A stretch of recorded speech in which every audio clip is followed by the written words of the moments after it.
is not the ending I had hoped for. Today, Careless Mom is sharing a story with you that is not just a moment. It is the breaking of a mother's heart. You're watching Careless Mom, where we tell real stories from real mothers, so every parent can learn something and maybe save another child. If you have a story, an accident, or a lesson that can help protect someone else's little one, the email is given in the description below. Send your story there. And without any delay, let's begin today's story.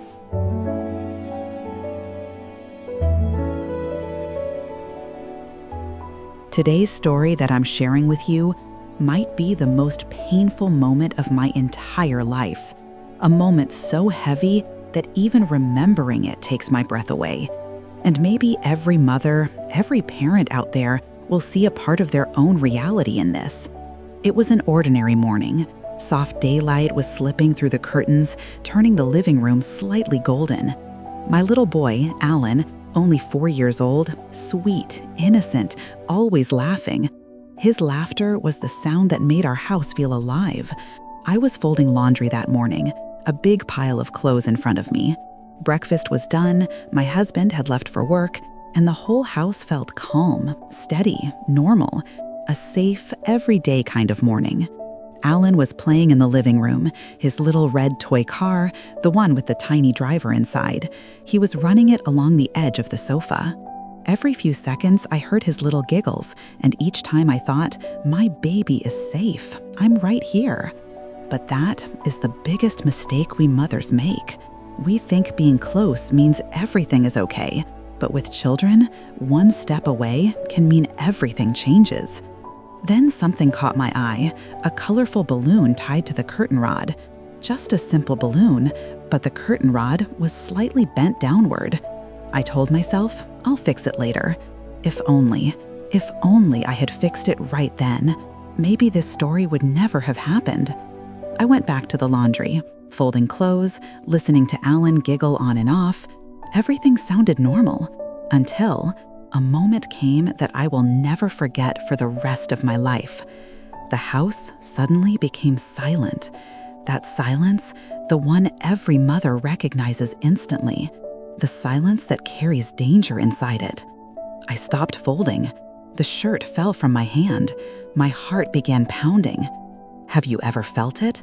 That instant fear when you just know something is wrong without even seeing it? That's exactly what I felt. I called out, "Alan?" No answer. Then I heard a sound, just a tiny one, a soft thump, like something moved and then went still. Just that tiny sound, but for me, my whole world shook.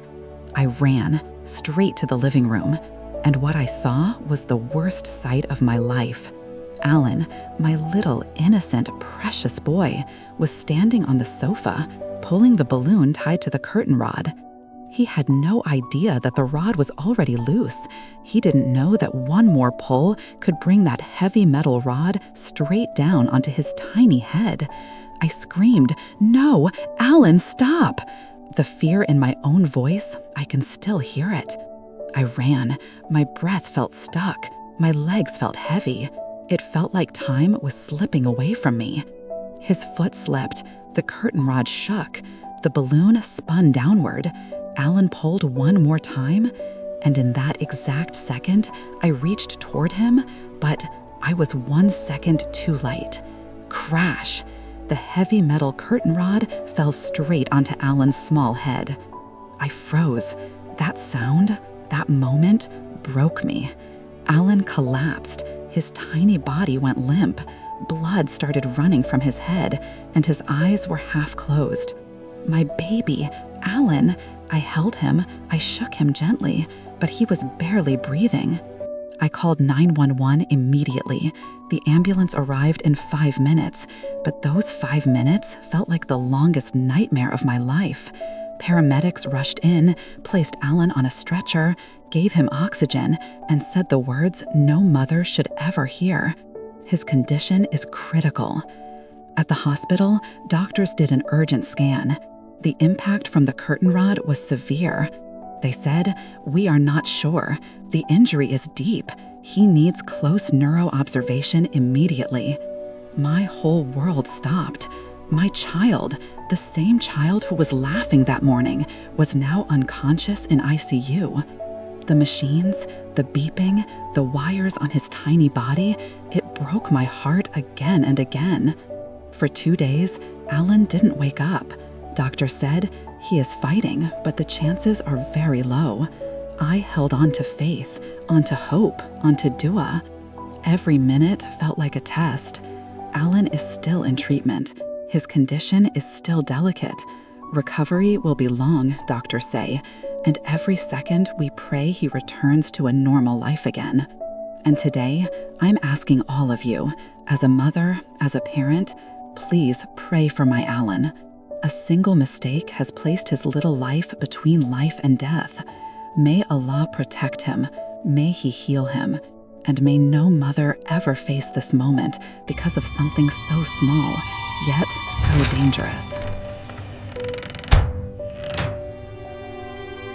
The ending of today's story is not the ending I had hoped for. A mother's pain, 1 second of carelessness, and a tiny life now fighting for every breath on a hospital bed. This story has taught me one thing. The smallest mistakes at home can be the most dangerous. If you have any loose shelves, rods, or furniture in your home, please fix them today. Regret always comes too late.